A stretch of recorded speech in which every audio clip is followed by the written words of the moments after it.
بسم اللہ الرحمن الرحیم الحمدللہ رب العالمین والصلاة والسلام علی خاتم الانبیاء محمد وعلی آلہ وصحبہ وامتہ اجمعین اما بعد۔ عزیز علماء کرام، آج کی اس ویڈیو کے اندر ہم سورہ احزاب آیت نمبر 36 سے اپنا سبق شروع کریں گے۔ اللہ تعالیٰ ارشاد فرماتے ہیں: اعوذ باللہ من الشیطان الرجیم، بسم اللہ الرحمن الرحیم۔ وما كان لمؤمن، اور نہیں زیب دیتا کسی ایمان والے مرد کو، ولا مؤمنۃ، اور نہ ایمان والی عورت کو، اذا قضى اللہ ورسولہ، کہ جب اللہ اور اس کے رسول فیصلہ کر دے، امرا، کسی معاملے میں، ان یکون لہم الخیارۃ، کہ ان کے پاس باقی رہے کسی قسم کی گنجائش، من امرہم، اپنے اس معاملے میں۔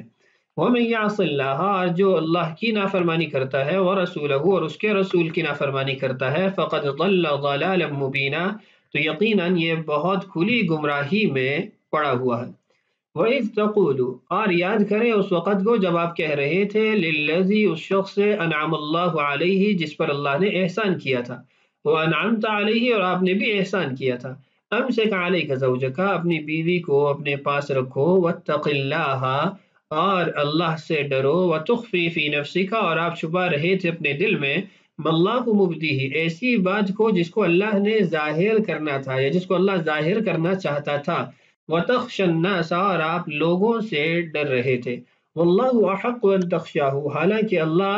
زیادہ حقدار ہے کہ آپ اس سے ڈریں، فَلَمَّا قَضَى، بس جب پورا کر لیا، زید، زید نے، منہا، ان سے، وطرن، اپنی حاجت کو، زوجناکہا، ہم نے آپ کا نکاح کر دیا ان سے، لِكَيْ لَا يَكُونَ، تاکہ نہ ہو، عَلَى الْمُؤْمِنِينَ، ایمان والوں پر، حرج، کسی قسم کی تنگی، فی ازواج ادعیائہم، ان کے منہ بولے بیٹوں کی بیویوں کے بارے میں، اذا قضوا، جب وہ پورا کر چکے، منہن، ان سے، وطرن، اپنی حاجت، وکان امر اللہ مفعولا، اور اللہ کا جو حکم ہے وہ ہو کر رہتا ہے، اللہ کا جو فیصلہ ہے وہ ہو کر رہتا ہے۔ تو ان آیات کی بابت انشاءاللہ ہم جلالین سے آج کی اس ویڈیو کے اندر عبارت پڑھیں گے۔ ان آیات کے اندر جو واقعہ مذکور ہے وہ تو سابقہ ویڈیو میں آپ کو سنا دیا ہے، جو ایک سالم اور صحیح درست واقعہ تھا وہ آپ کو سنا دیا۔ وہاں سے بھی عرض کیا تھا کہ ان آیات میں بہت ساری باتیں ہمیں ایسی ملتی ہیں جو سند کے اعتبار سے یا تو بالکل کمزور ہیں یا بالکل باطل اور من گھڑت ہیں، اور متن کے اعتبار سے بھی بہت ساری باتیں ایسی ہیں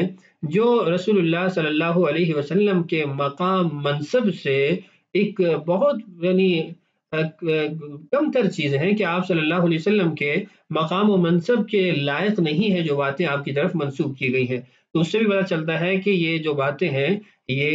اقوال باطلہ، باطل قسم کے اقوال ہے، اور ابن کثیر رحمہ اللہ نے بھی ان باتوں کی بابت یہی بات لکھی ہے کہ یہ باطل اقوال ہیں۔ میں کچھ باتیں اس میں سے یہاں پر بطور نموذج اور نمونہ کے ذکر کر دیتا ہوں۔ مثال کے طور پہ ایک بات یہ کی جاتی ہے کہ رسول اللہ صلی اللہ علیہ وسلم نے حضرت زینب کا جب حضرت زید سے نکاح کر دیا تو ایک دن آپ گھر گئے تو آپ نے دیکھا حضرت زینب جو ہے وہ سوئی ہوئی تھی، اور وہ بہت زیادہ خوبصورت ہیں اور بہت زیادہ حسین و جمیل ہیں، اور قریش کی حسین تر عورتوں میں سے ہیں، تو آپ کا دل ان کی طرف کھنچا اور آپ نے کہا یا مقلب القلوب، آگے پورا واقعہ لکھا ہوا ہے۔ ایسے ہی کہا جاتا ہے کہ رسول اللہ صلی اللہ علیہ وسلم کان حریصا علی ان یطلقها، کہ ان کے اندر شدت سے چاہت تھی کہ زید ان کو طلاق دے دیں اور آپ ان سے نکاح کر لیں۔ ایسے ہی کہا جاتا ہے آپ صلی اللہ علیہ وسلم کے دل میں ان کی محبت آ گئی تو آپ یہ چاہتے تھے کہ حضرت زید ان کو طلاق دے دیں۔ تو اس طرح کی باتیں جو منصب نبوت سے بہت دور کی باتیں ہیں وہ کی جاتی ہیں رسول اللہ صلی اللہ علیہ وسلم کی طرف منسوب کر کے، اور اس واقعے کے تحت ان کو ذکر کیا جاتا ہے۔ ابن کثیر رحمہ اللہ ان اقوال کے بارے میں ارشاد فرماتے ہیں: اقوال ينبغي ان يضرب الانسان عنها صفحا لانها اقوال باطلة لا تليق بمقام النبي صلى الله عليه وسلم، لان القصة اذا قرأها الانسان يتصور ان الرسول كان عاشقا من العشاق، وما اشبه هذه القصة الباطلة بقصة داود عليه الصلاة والسلام۔ آگے پوری بات ہے کہ یہ جو باتیں ہمیں ملتی ہیں یہ ایسے اقوال ہیں جن سے کنارہ کشی کرنی چاہیے، دور رہنا چاہیے۔ یہ اقوال باطل قسم کے اقوال ہیں، یہ منصب نبوت کے مناسب نہیں ہیں۔ رسول اللہ صلی اللہ علیہ وسلم کے بارے میں جب ایسی باتیں کی جائیں تو یہ تصور قائم ہوتا ہے کہ نعوذ باللہ کہ آپ کی ذات کوئی عاشقوں میں سے ایک عاشق ذات تھی، اور ایسے ہی داؤد علیہ السلام کی طرف بھی اس طرح کی باتیں منسوخ کی جاتی ہیں، واقعات آپ نے سن رکھے ہیں۔ تو یہ اقوال جتنے بھی یہ ذکر کیے جاتے ہیں، جس کا ایک نموذج میں نے آپ کے سامنے رکھا ہے، یہ اگرچہ ہمیں مفسرین کی کتب میں ملتی ہیں، لیکن ہمیں اس سے کوئی کسی قسم کی حاجت اور ضرورت نہیں ہے۔ واقعہ ٹھیک ہے، شان نزول ذکر کرنا چاہیے، خاص طور پہ وہاں پر جہاں معنی واضح نہ ہو رہا ہو، لیکن جہاں معنی واضح ہے وہاں ہمیں شان نزول کی خاص ضرورت ہی نہیں ہے۔ اور پھر شان نزول ایک سلیم اور سالم قسم کا موجود ہے تو اس کو لیا جائے، نہ یہ کہ من گھڑت قسم کے اقوال یا منصب نبوت سے دور جو اقوال ہیں ان کو لیا جائے۔ اس بابت بہت سارا کلام کیا گیا ہے، عجیب و غریب باتیں کی گئی ہیں۔ آپ اس کی تفسیر پڑھنا چاہیں تو تفسیر ابن عثیمین کے اندر آپ اس کو ملاحظہ کر سکتے ہیں، وہاں پر آپ کو اس کی تفسیر مل جائے گی۔ اور جو مختلف قسم کی آج کل بھی ہوائیں اور باتیں اٹھتی ہیں ان واقعات کو سامنے رکھ کر، اس کو بھی وہاں پر ذکر کیا گیا ہے۔ تو بہرحال آئیے عبارت پڑھتے ہیں، اور اس کے اندر یہی باتیں کچھ اس میں سے بھی ہیں صاحب جلالین نے بھی ذکر کیا ہے، اور پھر اس کے بعد آگے جو دوسری آیت ہے اس کی طرف بڑھتے ہیں۔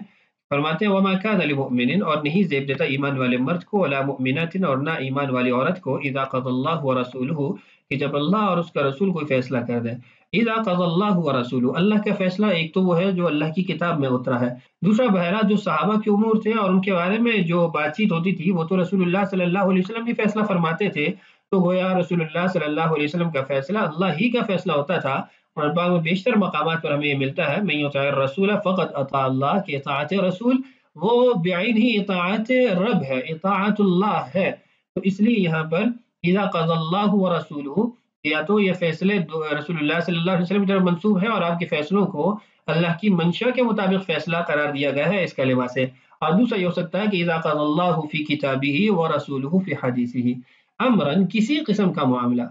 اس میں وہ فیصلہ کر دیں، ان یکونا، کہ ان کے لیے ہو، فرماتے ہیں بالتاء والیاء، ان یکونا اس کو تاء سے بھی پڑھ سکتے ہیں، ان تکونا، اور یا کے ساتھ جیسے ہم اپنی قرات میں پڑھتے ہیں۔ اہل کوفہ اور ہشام رحمہم اللہ کے نزدیک یہ تا کے ساتھ ہے ان تکونا، اور یا کے ساتھ یہ بقیہ حضرات باقی قراء کے ہاں ہے۔ اب لہم الخیارۃ، ان کے ہاں یا ان کو کسی قسم کا اختیار، ای الاختیار، صاحب جلالین نے الخیارہ کا جو ترجمہ کیا ہے وہ الاختیار سے کیا ہے، کہ اس سے مراد مصدر ہے، اور الخیارہ یہ مصدر غیر قیاسی ہے، اصل میں جو معنوی اعتبار سے ہوگا وہ اختیار اس کا یعنی معنی ہوگا، اور یہ افتعال کا مصدر۔ اب یہاں پر دو باتیں ذکر کرنی ہیں، ایک یہ کہ ان یکون لہم الخیارہ، اگر یہاں پر تا ہو پھر تو مسئلہ ہی نہیں ہے، ان تکون پھر تو واضح ہے، لیکن اگر یا ہے تو پھر ایشو یہ ہے کہ الخیارہ مؤنث ہے اور یکون مذکر ہے، تو پھر اس کا حل کیا ہوگا؟ تو اس کے دو جواب ہیں۔ ایک جواب تو یہ ہے کہ یہاں پر فاصل ہے، جب فعل اور فاعل کے درمیان فاصل ہو تو پھر تذکیر تانیث کا اگر اختلاف ہو آپس میں یعنی متضاد ہو تو اس سے کوئی فرق نہیں پڑتا، اور یہاں پر چونکہ یکونا یہ فعل ناقص ہے اور الخیارہ یہ اس کا اسم ہے، اور ان دونوں کے درمیان فعل ناقص اور اس کے اسم کے درمیان یہاں پر خبر آ چکی ہے، تو اس لیے تذکیر تانیث اگر مختلف ہو تو اس کا کوئی فرق نہیں پڑتا۔ دوسرا یہ کہ جیسے صاحب جلالین نے خود بھی واضح کیا، الاختیار، الخیارہ بمعنی الاختیار ہے، تو بمعنی الاختیار ہے تو پھر معنی کا لحاظ رکھتے ہوئے یہاں پر ان یکونا پھر بھی درست ہوگا، اس میں کوئی فرق نہیں ہوگا۔ دوسری بات یہاں پر یہ عرض کرنی تھی کہ لہم یہاں پہ جمع کی ضمیر ہے، جبکہ ماقبل میں لمؤمن ولا مؤمنۃ مفرد ہے، تو یہاں پر پھر جمع کی ضمیر کیوں لوٹائی جا رہی ہے؟ تو اس کا جواب یہ ہے کہ مؤمن اور مؤمنہ یہ نکرہ ہے، اور نکرہ تحت النفی ہے، اس سے پہلے ما نافیہ موجود ہے، اور آپ پڑھ چکے ہیں کہ نکرہ تحت النفی عموم کا تقاضا کرتا ہے، اور یہاں پر جو لہم کی ضمیر جمع کے اعتبار سے لائی گئی ہے یہ اس عموم کو یعنی دیکھتے ہوئے، اس عموم کا لحاظ رکھتے ہوئے لائی گئی ہے، تو آپ یہ کہیں گے کہ ضمیر جو جمع کی ہے یہ بالنسبت الی معنی الکلمہ اس کو لایا گیا ہے۔ من امرہم اپنے کسی معاملے میں، خلاف امر اللہ ورسولہ، یہ اس کو منصوب پڑھیں گے، نیچے آپ کا بین السطور حاشیہ میں بھی لکھا ہوا بالنصب علی انہ مفعول الخیارہ، یہ خیارہ کا مفعول ہے اس لیے اس کو منصوب پڑھیں گے، اور خیارہ کے مفعول کے ساتھ اس کی جو عبارت ہوگی وہ ہوگی ان یختاروا خلاف امر اللہ ورسولہ، کہ ان کو یہ زیب نہیں دیتا کہ وہ کسی ایسے معاملے کو اختیار کرے جو اللہ اور اس کے رسول کے فیصلے اور حکم کے خلاف ہو۔ آگے جو شان نزول ہے اس کو دیکھیے، نزلت فی عبداللہ بن جحش و اختہ زینب، یہ آیت نازل ہوئی عبداللہ بن جحش اور ان کی بہن زینب بنت جحش رضی اللہ عنہما کے بارے میں۔ خطبہ النبی صلی اللہ علیہ وسلم، رسول اللہ صلی اللہ علیہ وسلم نے ان کی منگنی کروائی تھی یا ان کا نکاح کا پیغام بھیجا تھا لزید بن حارثہ، زید بن حارثہ کے لیے، فَكَرِهَ ذَلِكَ حِينَ عَلِمَهُ، تو ان دونوں نے اس کو ناپسند کیا جب انہیں اس بات کا علم ہوا، لِظَنِّهِمَا، کیوں؟ اس لیے کہ ان دونوں کے ذہن میں یہ تھا قبل، اس سے پہلے، ان النبی صلی اللہ علیہ وسلم خطبها لنفسه، کہ رسول اللہ صلی اللہ علیہ وسلم اپنے لیے یا اپنی شادی کے لیے یہ رشتہ مانگ رہے ہیں، ثم رضی للآیتی، تو جب پھر یہ آیت نازل ہوئی تو پھر وہ دونوں اس پر راضی ہو گئے۔ وَمَن يَعْصِ اللَّهَ وَرَسُولَهُ، اور جو نافرمانی کرتا ہے اللہ کی اور اس کے رسول کی، فقد ضل ضلالا مبینا، تو یقیناً وہ کھلی گمراہی میں جا پڑا ہے، بینا، یعنی مبینہ یہ بینا کے معنی میں ہے، اور اس معنی کو واضح کرنے کا مقصد یہ ہے کہ اس بات کو واضح کیا جائے کہ مبینہ، ویسے ابانا یبینو سے تو فعل متعدی استعمال ہوتا ہے، لیکن یہاں پر فعل لازم کے طور پر استعمال ہوا۔ ابانا یبینو ابانتاً، چونکہ یہ لازم بھی استعمال ہوتا ہے، متعدی بھی استعمال ہوتا ہے۔ لازم یہ جو استعمال ہوتا ہے تو یہ بانا کے معنی میں مستعمل ہوتا ہے ظاہر ہونا، اور جب متعدی استعمال ہوتا ہے تو یہ اظہارا یظہر کے معنی میں ہوتا ہے ظاہر کرنا۔ تو یہاں پر یہ ضلالا مبینہ یہ متعدی نہیں ہے بلکہ لازم ہے، اور معنی یہ ہوگا کہ واضح اور کھلی گمراہی میں جا پڑا، جبکہ یہی کلمہ قرآن پاک میں کچھ اور مقامات پر استعمال ہوا ہے تو وہاں پر متعدی بھی استعمال ہوا ہے، جیسے ان هو الا ذکر وقرآن مبین، وہاں پر مبین یہ متعدی استعمال ہوا ہے، مظہر للحقائق، مبین للحقائق، تو وہاں پر تو اس کا آگے متعلق یا مفعول واضح کر دیا جائے گا، یہاں پر یہ متعدی نہیں استعمال ہوا بلکہ لازم استعمال ہوا ہے۔ اچھا، فزوجہ النبی صلی اللہ علیہ وسلم لزید، رسول اللہ صلی اللہ علیہ وسلم نے ان کی شادی زید سے کروا دی، ثم وقع بصرہ علیہا بعد حین، پھر کچھ عرصے بعد آپ کی ان پر نظر پڑی، فوقع فی نفسہ حبہا، تو آپ کے دل میں ان کی محبت پیدا ہو گئی، وفی نفس زید کراہتہا، حضرت زید کے دل میں ان کی چونکہ پسندیدگی تھی، آپس میں نباہ نہیں ہو رہا تھا۔ ثم قال للنبی صلی اللہ علیہ وسلم، پھر انہوں نے رسول اللہ صلی اللہ علیہ وسلم سے فرمایا، اريد فراقها، میں ان کو چھوڑنا چاہتا ہوں۔ فقال، تو آپ نے فرمایا، امسک علیک زوجک، تم اپنی بیوی کو اپنے پاس رکھو، کما قال تعالی، جیسا کہ اللہ تعالیٰ ارشاد فرماتے ہیں، آگے آیت ہے۔ یہ میں نے اس سے متعلق تفصیلی بات کر دی ہے سابقہ ویڈیو میں، جو صحیح اس کا شان نزول یا واقعہ ہے وہ بھی عرض کر دیا ہے، اس لیے یہ باتیں ناقابل اعتماد یا ناقابل یقین ہیں۔ وَإِذْ منصوباً بِاذْكُر، صاحب جلالین فرماتے ہیں کہ اس سے قبل اذکر جو ہے وہ محذوف ہے، اور یہ اس سے متعلق ہو جائے گا کہ یاد کرے اس وقت کو جب تقول، آپ کہہ رہے تھے، للذی، اس شخص سے، انعم اللہ علیہ، جس پر اللہ نے انعام کیا۔ اللہ تعالیٰ کا انعام ان پر کس اعتبار سے تھا؟ بالاسلام، اسلام عطا کر کے اللہ نے ان پر انعام کیا۔ وانعمت علیہ، اور آپ نے بھی ان پر انعام کیا۔ آپ کا انعام یا آپ کا احسان کس نوعیت کا تھا؟ بالاعتاقی، کہ آپ نے ان کو آزاد کیا۔ وہو زید بن حارثہ، اور یہ شخص زید بن حارثہ رضی اللہ عنہ ہے، کان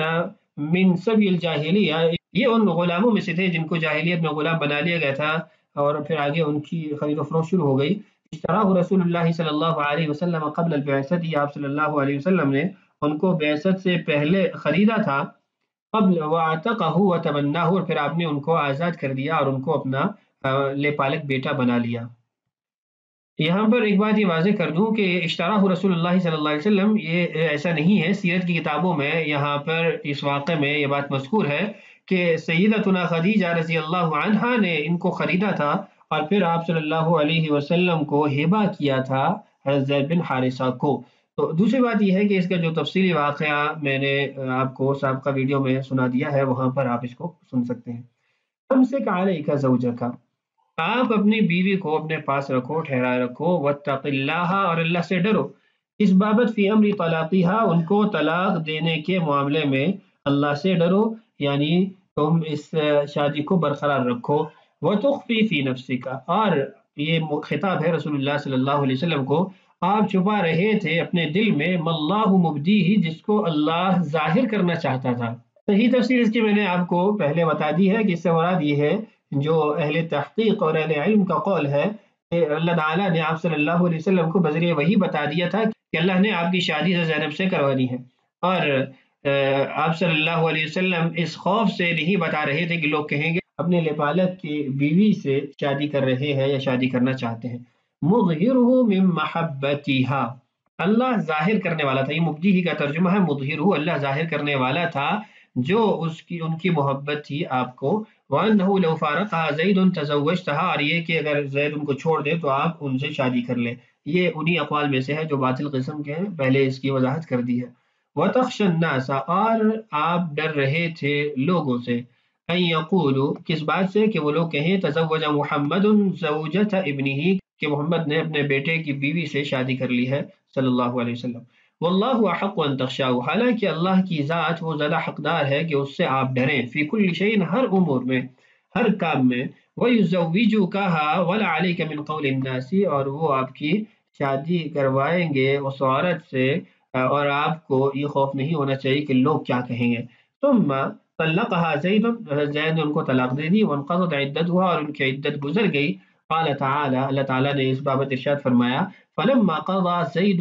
جب زید نے پورا کر لیا، منہا ان سے، وطرن ای حاجتن، اپنی حاجت کو، زوجناکہا، ہم نے آپ کی ان سے شادی کروا دی. یہ آسمانوں پر جو نکاح ہوا اس کی خبر دی گئی، اور اسی جملے پر حضرت زینب بنت جحش رضی اللہ عنہا دیگر ازواج مطہرات پر اپنی فوقیت جتلاتی تھیں کہ مجھے، میرا نکاح اللہ نے آسمانوں پر کیا. فدخل علیہ النبی صلی اللہ علیہ وسلم، آپ صلی اللہ علیہ وسلم ان کے پاس گئے، بغیر اذن، بغیر اجازت کے. بغیر اذن کا مطلب یہ ہے کہ بغیر عقد ولا صداق، کہ نہ کوئی عقد ہوا اور نہ ہی مہر طے ہوا. اللہ تعالیٰ نے یعنی ایک آپ کی خصوصیت کو قائم کرتے ہوئے یہاں پر آپ کی شادی کروائی. وَأَشْبَعَ الْمُسْلِمِينَ خُبْزًا وَلَحْمًا، اور رسول اللہ صلی اللہ علیہ وسلم نے اس دن مسلمانوں کو روٹی اور گوشت خوب سیر ہو کر کھلایا، یعنی انہوں نے خوب سیر ہو کر مسلمانوں نے کھایا. لِكَيْ لَا يَكُونَ، یہ تمام تر واقعہ اس لیے ہوا تاکہ نہ ہو عَلَى الْمُؤْمِنِينَ، ایمان والوں پر، حَرَجٌ، کسی قسم کی تنگی، فی ازواج ادعیائہم، اپنے لے پالک بیٹوں کی بیویوں سے شادی کے معاملے میں، اذا قضوا منہن وطرا، جب وہ ان سے اپنی حاجت پوری کر لے، یعنی ان کو طلاق دے دے اور عدت گزر جائے. وَكَانَ أَمْرُ اللَّهِ، اور اللہ کا فیصلہ، مقضیہ، یعنی امر اللہ سے مراد مقضیہ، اللہ کا فیصلہ، مفعولا، وہ ہو کر رہتا ہے، یعنی جو کونی اللہ تعالیٰ کے فیصلے ہوتے ہیں وہ ہمیشہ ہو کر رہتے ہیں، کبھی ایسا نہیں ہوتا کہ اللہ نے جو فیصلہ کر رکھا ہو وہ نہ ہو. یہ جو واقعہ ہم نے پڑھا سنا اور آیت پڑھی، اس میں جو لپالک بیٹے تھے ان کی جو رسم عرب کے اندر چل رہی تھی، جاہلیت کی رسم، اس کو ختم کرنے کے لیے چونکہ بہت زیادہ قوی تر عمل کی ضرورت تھی، تو اللہ تعالیٰ نے اپنے پیارے نبی حضرت محمد صلی اللہ علیہ وسلم سے عملاً اس کی جو تردید ہے وہ کروائی. آگے آپ انشاءاللہ پڑھیں گے جو آیات آ رہی ہیں، اس میں قولی طور پر بھی اس بات کی نفی کی گئی ہے کہ محمد رسول اللہ صلی اللہ علیہ وسلم کسی مرد کے تم میں سے باپ نہیں ہے. اس سے قولی طور پر